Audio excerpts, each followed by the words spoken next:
Hi hello. Pan India ലെവലിൽ ചർച്ചയായിക്കൊണ്ടിരിക്കുന്ന എമ്പുരാൻ എന്നുള്ള cinema കാണാൻ ഞങ്ങളുടെ തമ്പുരാനുമൊത്ത് പോയി. തമ്പുരാൻ മാത്രമല്ല, ഞങ്ങളുടെ കൂടെ അപ്പം തമ്പുരാനും ഉണ്ടായിരുന്നു. പാതി വഴിയിൽ വണ്ടി നിന്ന് പോകാതിരിക്കാൻ ഞങ്ങളിത് പെട്രോളൊക്കെ അടിച്ചു. ജുഗുനു നോക്കുന്നുണ്ട് അങ്ങൾ നേരെ പെട്രോളൊക്കെ അടിക്കുന്നുണ്ടോ എന്ന്. അത് കഴിഞ്ഞ് ഞങ്ങൾ നേരെ തിയേറ്ററിലേക്ക് വെച്ച് പിടിച്ചു. പോകുന്ന വഴിക്ക് ഐസ്ബേയുടെ ഒരു ഷോപ്പുണ്ട്. അങ്ങനെ ഐസ്ക്രീം കഴിക്കാൻ വേണ്ടി ഞങ്ങൾ എല്ലാവരും കൂടെ അവിടേക്ക് പോയി.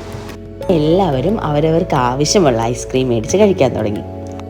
ഞാൻ എപ്പോഴും ഓറഞ്ചിൻ്റെയോ മാംഗോയുടെ ഐസ്ക്രീമാണ് ചൂസ് ചെയ്യാറ്.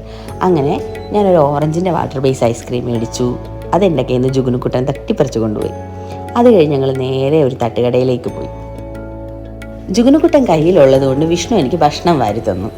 സ്വാഭാവികമായിട്ട് എനിക്ക് വാരി തരുമ്പോൾ ജുഗുനുവിനും കൊടുക്കണമല്ലോ. അവൻ്റെ വായിലേക്ക് വെച്ച് കൊടുത്തതും അവൻ അതങ്ങ് തുപ്പിക്കളഞ്ഞു. വിഷ്ണു അപ്പോഴാണ് ശ്രദ്ധിച്ച് ഫുഡ് അല്പം ചൂടായിരുന്നു. അങ്ങനെ ഊതി തുമ്പിക്ക് വാരി കൊടുക്കുന്നുണ്ട്. അതിനുശേഷം വിഷ്ണുവും ഭക്ഷണം കഴിച്ച് ഞങ്ങൾ നേരെ സ്പീഡിൽ തിയേറ്റർ ലക്ഷ്യമാക്കി പോയി. 11:59 ഷോ ആയിരുന്നു ഞങ്ങൾ ബുക്ക് ചെയ്തത്. പക്ഷേ ഞങ്ങൾ എത്ര സ്പീഡിൽ അവിടെ ചെന്നപ്പോഴാണ് അറിഞ്ഞത് ഷോ തുടങ്ങുമ്പോൾ 12:45 പേയാടുള്ള SP തിയേറ്ററിലായിരുന്നു ഞങ്ങൾ പോയത്. ഞങ്ങൾ അവിടെ ചെന്നപ്പോൾ ഞങ്ങളെപ്പോലെ തന്നെ ഒരുപാട് പേര് അവിടെ പോസ്റ്റായിട്ട് നിൽപ്പുണ്ടായിരുന്നു. സാമാന്യം നല്ല തിരക്കായിരുന്നു അവിടെ. എല്ലാവരും വെയിറ്റ് ചെയ്ത് നിൽക്കുകയായിരുന്നു എമ്പുരാൻ കാണാൻ വേണ്ടി. അപ്പോൾ ഞങ്ങൾക്ക് അധികം വെയിറ്റ് ചെയ്യാൻ വയ്യ. അങ്ങനെ ഞങ്ങൾ നേരെ തൊട്ടടുത്തുള്ള ഒരു ജ്യൂസിൻ്റെ ഷോപ്പിലേക്ക് പോയി. അവിടെ പോയി തുമ്പിക്കൊരു ഷാർജയും ഞങ്ങളൊരു ജ്യൂസൊക്കെ ഓർഡർ ചെയ്ത് അതിങ്ങനെ കുടിച്ചുകൊണ്ടിരിക്കുകയാണ്.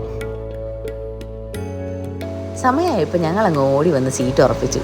പടം തുടങ്ങി മോനെ.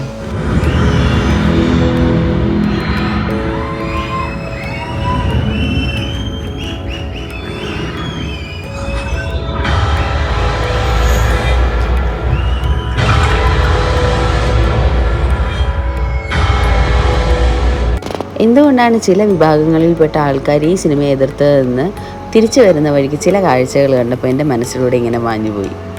സെൻസർ ചെയ്ത് സിനിമയിലെ ഭാഗങ്ങൾ മാറ്റുന്നതിന് മുമ്പ് കാണണമെന്നൊരു വാശിയുണ്ടായിരുന്നു. റീ എഡിറ്റിന് മുമ്പ് സിനിമ കാണാൻ പറ്റിയ ഒരാളെന്നുള്ള നിലയ്ക്ക് ഞാൻ പറയുകയാണ്, എന്തിനു വേണ്ടിയാണ് ഈ സിനിമ ഇത്രമാത്രം ഡീഗ്രേഡ് ചെയ്തതെന്ന് എനിക്കിപ്പോഴും മനസ്സിലാവുന്നില്ല.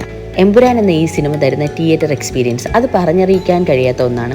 അപ്പോൾ എല്ലാവരും എന്തായാലും തിയേറ്ററിൽ പോയി തന്നെ ഈ സിനിമ കാണുക. നമുക്ക് അടുത്ത വീഡിയോയിൽ കാണാം. ബൈ.